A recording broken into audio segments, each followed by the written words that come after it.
All right, so for the last session of the symposium, we're going to have an update on the FAA's noise policy review from Adam Scholten. So I'm going to introduce Adam, and then Adam's going to go through his presentation. So Adam Scholten is an environmental protection specialist in the noise division of the FAA's Office of Environment and Energy. Adam has 14 years of experience working in aviation, 9 of which has been in the environmental field.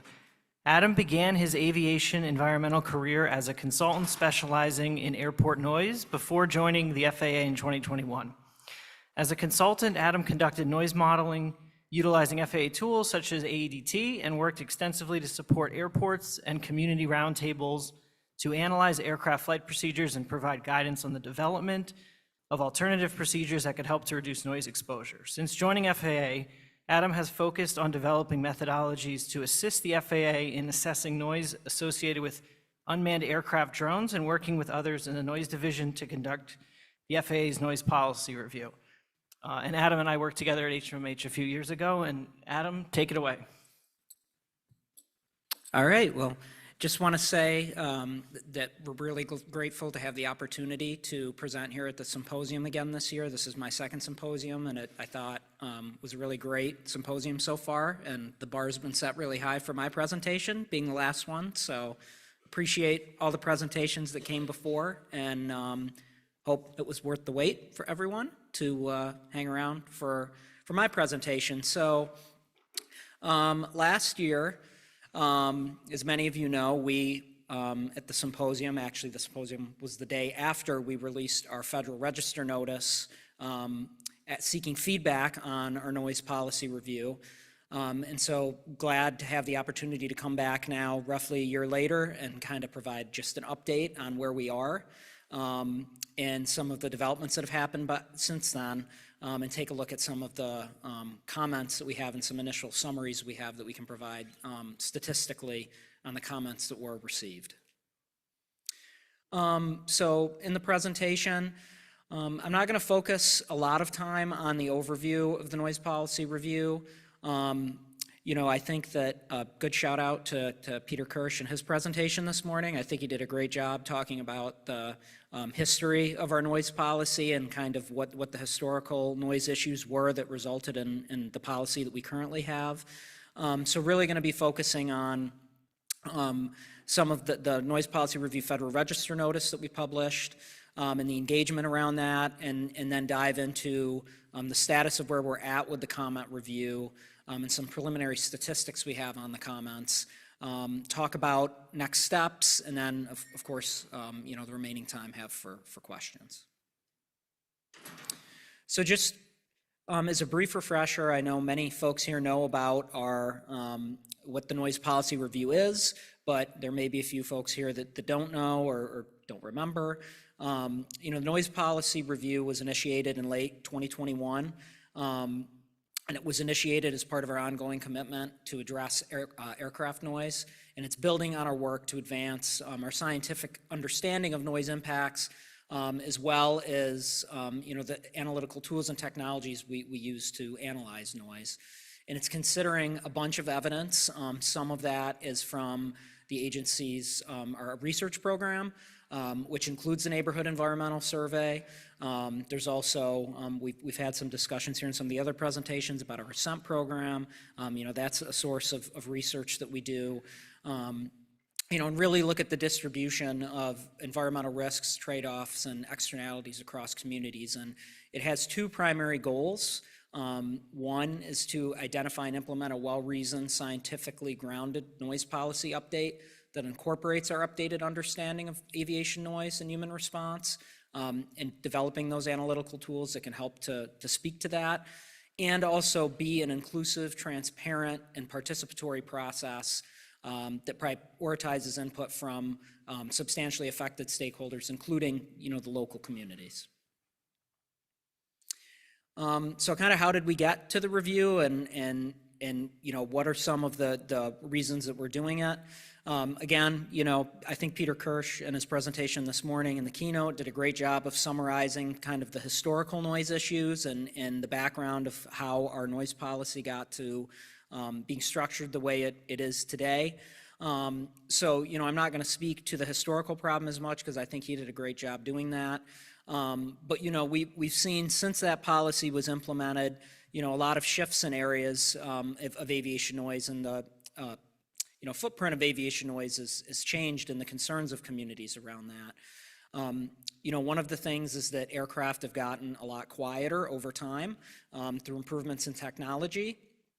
But despite those improvements, there's been an increase of operations in many cases, and that's, a lot of more frequency, and that's led to concern by communities in that area. We've also seen, a concentration of flight paths over time, and had the airport noise issue be more of, an overflight type noise problem, or one further away from airports than what traditionally was the case historically, with it being closer to airports, when our noise policy was established in the 70s and 80s.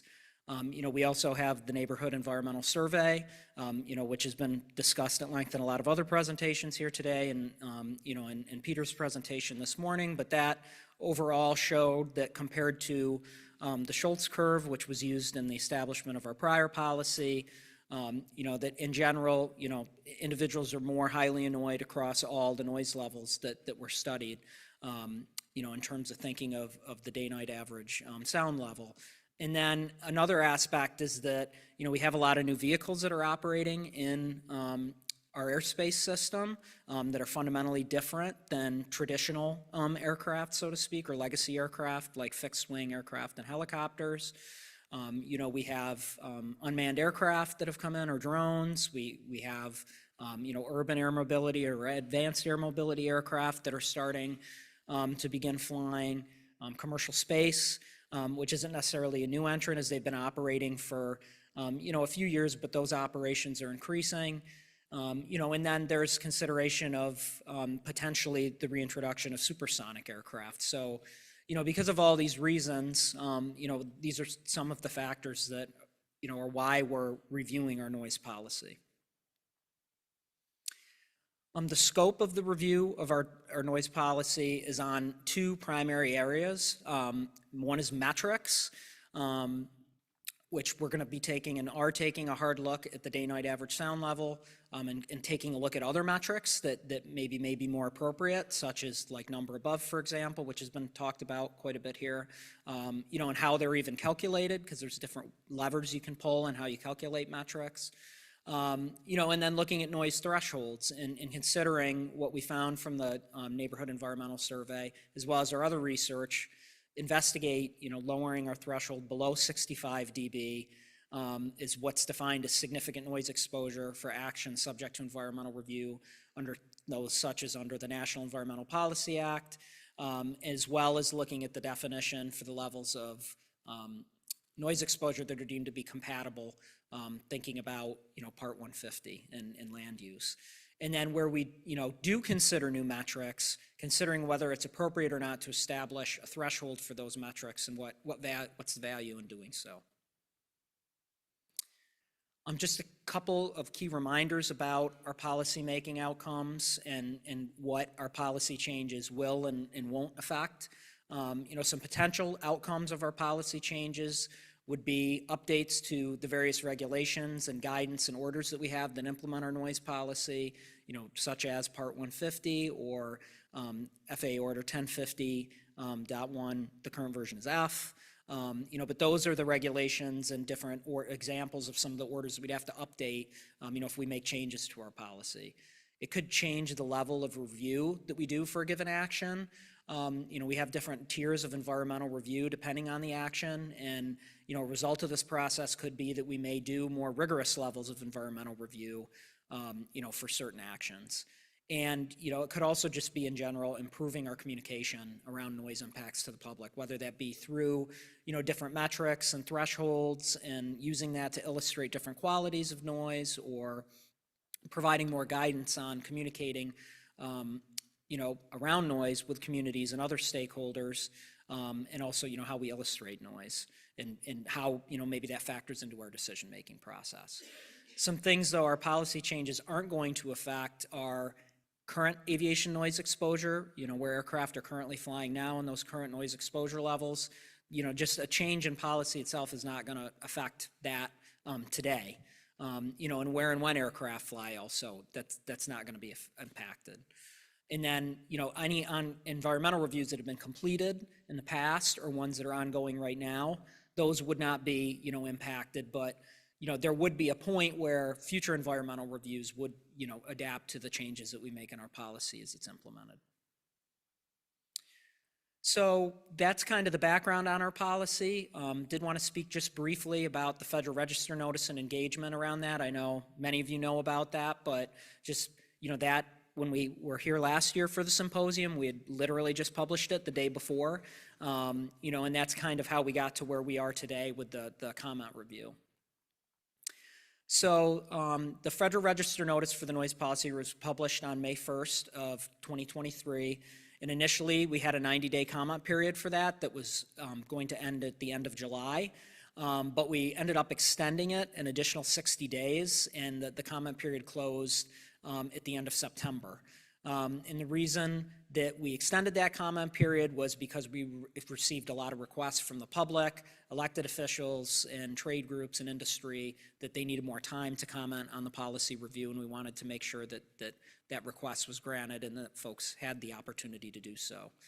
In the Federal Register notice had a background on our civil aircraft noise policy, as well as outlining the next steps in this review process, and we asked 11 questions that really were designed to solicit feedback on potential changes in the areas of metrics and thresholds.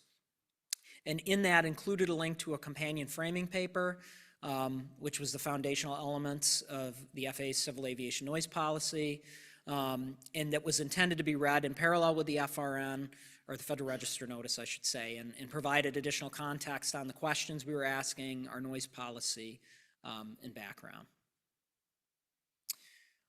So once we published the Federal Register notice, we did a lot of engagement around that, and we actually conducted 4 national webinars that were conducted in May of 2023.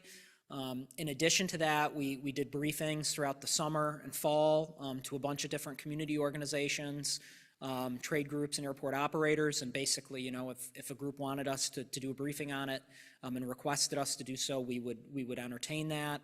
That also includes the forum that we had with AICA that Don presented on and Darlene presented on in their presentation at the beginning of the symposium. In addition to that, we created a bunch of educational videos that are posted, all of which are on our website, that had background on aviation noise in general, the current policy, and the Federal Register notice, and helping hopefully to facilitate some of your feedback on the notice.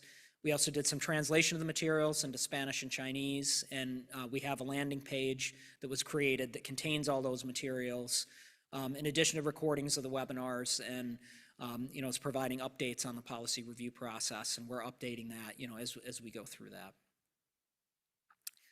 So that brings us to where we are today. In the update, I wanted to provide on where we are on the comment review and share with you some preliminary statistics that we have on the comments. The Slido number is 2539520, and I'm sharing it now because as you go through the whole thing, put comments in. So 2539520. Go ahead, Adam. Okay, yeah, no problem. So on closure of the comment period, we received a lot of comments, 4,857 of them, to be exact. And that number reflects the individual comments that were submitted that were unique. If you go to the docket website, you'll actually see a number somewhere around 7,000. And what that is that actually counts like individual pages of attachments as comments. So there were a lot of comments that actually had attachments with lots of pages to them. So I just wanted to have a disclaimer about, that number, but the 4,857 number is unique individual comments that were submitted. And what we've done since the comment period closed is we've been going through and reviewing the comments. And there's 3 steps that we're, or stages that we're in going through that process. The first was to develop a database of the comments and download them all, from the portal on regulations.gov, where the submission portal was for the comments, and going through developing that database, tagging and categorizing the comments based on who submitted them, the types of groups that submitted them, identifying, if there were duplicates, form letters, and so on. The second step is to categorize the comments and then go through and generate statistical summaries, along those lines, and identify, and tag the comments based on the issues that were identified, the recommendations that were discussed, areas of concern regarding noise, that then allows us to generate statistical summaries, of which I'm going to be sharing with you all in the next few slides. And then the third step is identifying common themes from the comments and then synthesizing those excerpts to aid in our policy deliberations. We're currently engaged in the second step of the process right now. And we have some initial summaries statistically to share with you, but we haven't gotten to that third stage of the process yet of identifying the themes, because that requires a little more nuance in terms of the comment review. So as I noted, some high-level statistics from the comments. We did receive 4,857 comments. We received 4,608 from individuals. And then we had 249 comments that were from a variety of different organizations, which I'm going to drill down into in the slides to come. Approximately 75% of the locations specified a location, meaning they provided an address or a zip code associated with that, which allows us to do some statistical breakdowns based on where the commenters were located. One thing to note is that we did get 643 comments, or roughly 13%, that were endorsements of a comment made by, specifically by the Aviation-Impacted Communities Alliance, but we did have other comments that were endorsed by others. So meaning, someone basically wrote in their comment, I endorse the comments made by, this group, in the case here, AICA, but there were others that also made endorsements. And interestingly, but I think not surprisingly, only 4% of the comments directly responded to the questions we asked in the notice, which, we encourage people to respond to the questions in the notice, but we also understood and were very intentional that if you didn't respond to the questions, we still wanted you to make a comment, and in that case, just to basically communicate what your lived experience is with aviation noise, and if you had suggestions on how to improve our policy, to do so, regardless if that fit into the context of the 11 questions we asked in the notice. So as I mentioned, the majority of the comments we received were by individuals. And then we had that there were lesser amounts that were from folks that wanted to be anonymous and didn't want to say whether they were a group or an individual person, or from organizations and government agencies. And then, in terms of the breakdown of comments by organizations, the vast majority were community groups, or, something like an airport advisory board or noise forum or roundtable. That was 64% of the organizations that commented. We did also have a fair amount of elected officials, whether that be government, local, from state, local, or federal governments, and then, industry and airport sponsors and other, kind of rounded out the other groups. Looking at comments in terms of distribution by state, roughly half of the comments with the location specified originated from 3 of the states. California was the one that submitted the most comments with roughly 30%, Colorado at 13%, and then New York at 8%. One thing I want to note, both here and moving forward, this isn't necessarily a popularity contest in terms of these numbers and statistics. We wanted to share these to give you an idea of kind of where the comments came from various areas, but that doesn't mean that the most popular, the state with the most comments is going to be the one that necessarily gets what they want in the policy review. We're going to be reviewing the comments and looking at the substance of the comments and seeing what the common themes are.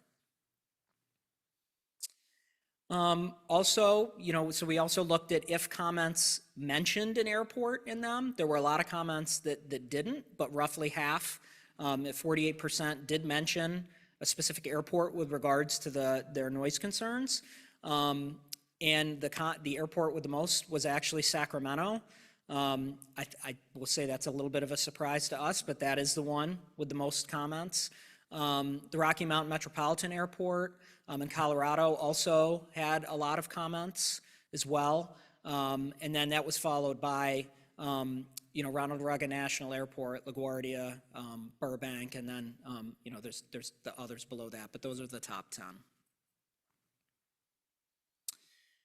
Looking at the comments based on the type of operation in terms of what are the types of operations that people most commented on. The most was aerobatics, flight training, and skydiving, kind of in that bucket. They are a little bit different activities, but we kind of lumped them together there. But that had the most. Tourism was in second, and then air carrier was in third, followed by general aviation, corporate, and so on. The one thing to note here, though, is only 26% of the comments had these kind of operations mentioned. There were a lot that were just general and didn't really specify, what type of operation it was that was most concerning. Looking by type of aircraft, I think unsurprisingly, jet aircraft was the most mentioned in the comments. Where that, a type of aircraft was mentioned specifically in the comments, which there was a fair amount at 61%. That was then followed by new entrants, which is really thinking about drones and urban air mobility and advanced air mobility aircraft. And then that was followed by helicopters, supersonic aircraft, and then propellers, military, and commercial space. Thinking about noise and what aspect of noise it is that's most concerning or that was flagged in the comments. Nighttime noise was the one that was commented on the most, but not far behind was the frequency of events in terms of how many operations or how many noise events, the count of noise events, so to speak. And then that was followed by the intensity in terms of how noisy an event was, time of day, and then in lesser amounts vibration, the pitch of the noise, the duration, impulsivity, and then the seasonality. When thinking about what is the impact of aviation noise that was mentioned, in general, quality of life was mentioned, and what we mean by general was that those comments are ones that didn't specify like it was a health impact, a sleep impact, speech interference, economic, or learning, these other subcategories. It was just a general comment that, my life is negatively impacted by this. For example, it could be that, I don't enjoy sitting on my patio, or, I don't have, use of this room in my house, or that sort of thing. But it didn't specifically say, my health is negatively impacted, sleep, and so on. But then moving beyond that into those subcategories where it was specifically mentioned, health was, the most mentioned, below just general quality of life and sleep, and then speech, economic, and learning. And, that was mentioned in 65% of the comments. In terms of other noise factors, we did want to tag other items that kind of fell, that were kind of unique. They could be, you say, a characteristic of the noise or an impact, but, we kind of put them in their own bucket because there were, some other areas, but we did want to capture them. So next gen, I think unsurprisingly, was the most commented on item.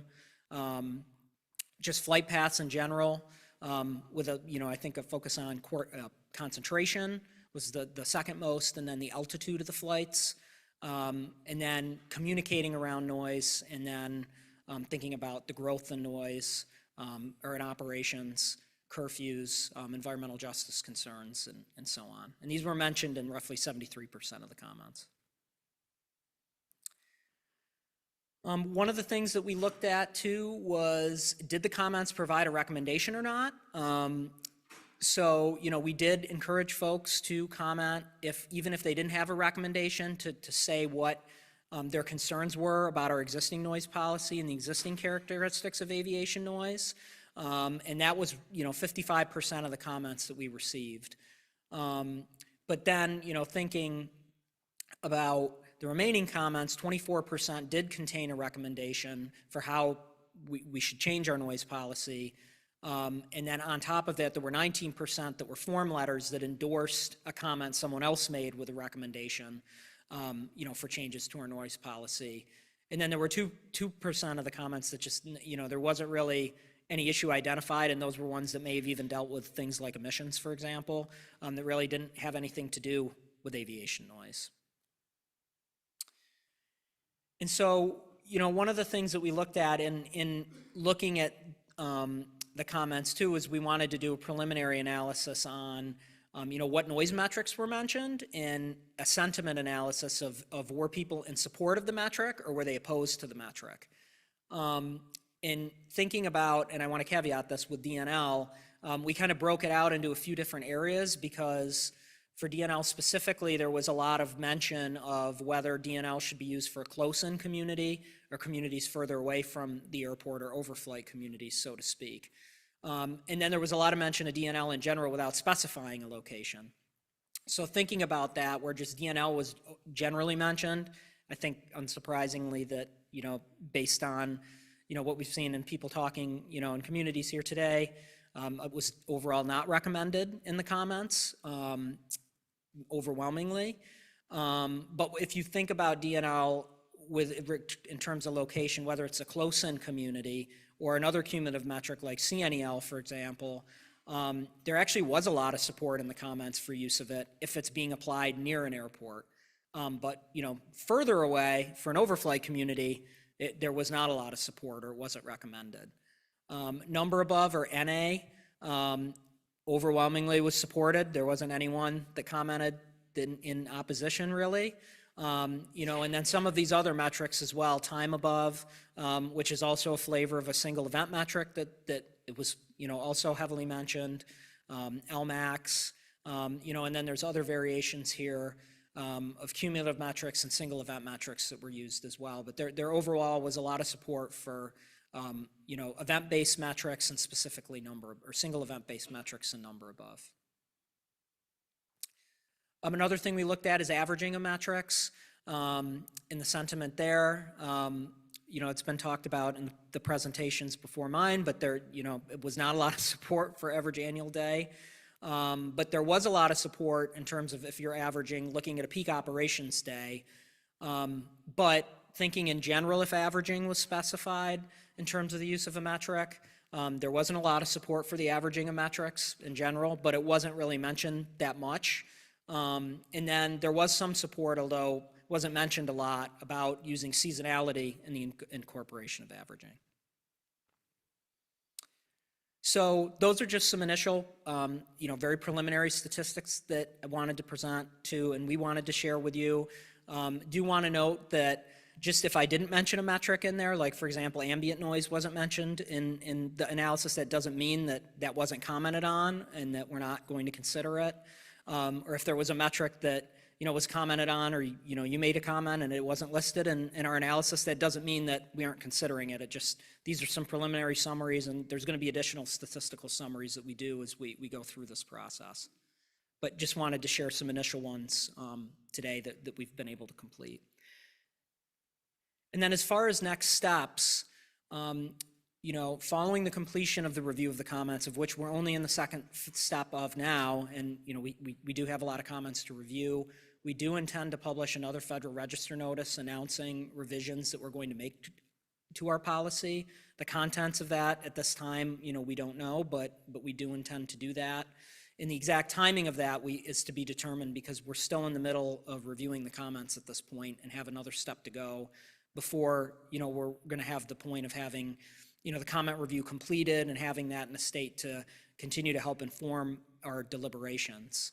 But for updates on the policy review and next steps, we are going to continue to periodically update our landing page and the links provided there. And we are aware, I know it was mentioned that earlier about updates not going out on that for people on the email list, and we're going to work to get that resolved. But, we will be publishing periodic updates there and doing, more engagement, much like this here today, and presenting as we go through, as we have updates. So at this point, did want to open the floor up to questions, and, I hope that this provided a little more insight into where we are in the policy review process, and, glad to be able to just provide an update to where we are today relative to, roughly where we were last year when we were at the symposium. All right, thanks, Adam. All right. So again, the Slido number is 253-9520. So the first question, how can stakeholders request getting an email alert when the FAA's Office of Environment and Energy publishes in the Federal Register? Well, I think the way that we would do that is through the landing page, first of all. And we're aware now that there's an issue that some of the updates didn't go out in like the last one that we just did. So, but we have an idea why that is and are going to get that resolved. So that would be one way. And then, we will do for the next register notice, much like we did this one. We worked with our Office of Communications to blast out a lot of updates in various places. We did some posts via social media and otherwise, and then we did outreach to various groups too to let people know that the notice was coming and was going to be published. So we would expect to do the same thing. Great, thanks, Adam. Next question is, what are your thoughts on the number of above ambient and total noise index presented earlier today? I mean, I think that they're very interesting, and I know that those were included in the comments from a couple of different groups, and those are things that, we'll definitely consider as we go through, this review process. Okay, thanks. Next question has to do, it says, can you comment on or provide information related to the World Health Organization Europe 2018 systematic review of noise that mentioned learning disabilities, sleep disturbance, and cardiovascular health? So maybe that's more of a response in terms of what the FAA is looking at in terms of those things as well. Yeah, so I mean, we definitely are considering the health research that's out there in the literature, and that's one thing that was actually included in the framing paper that we published that had a bibliography of all the different, data sources and things we've looked at as far as potential policy changes and sources of that. So that's something that we're definitely going to consider in addition to other health and economic and annoyance research that's out there. Okay, great. Next question has to do, it says, was there any distinction of the comments per input on metrics versus threshold criteria? So I guess kind of a, what kind of comments did you receive in terms of metrics versus the threshold of the metrics? Yeah, so I would say that we received more comments on the metrics than ones that had specific suggestions for thresholds necessarily.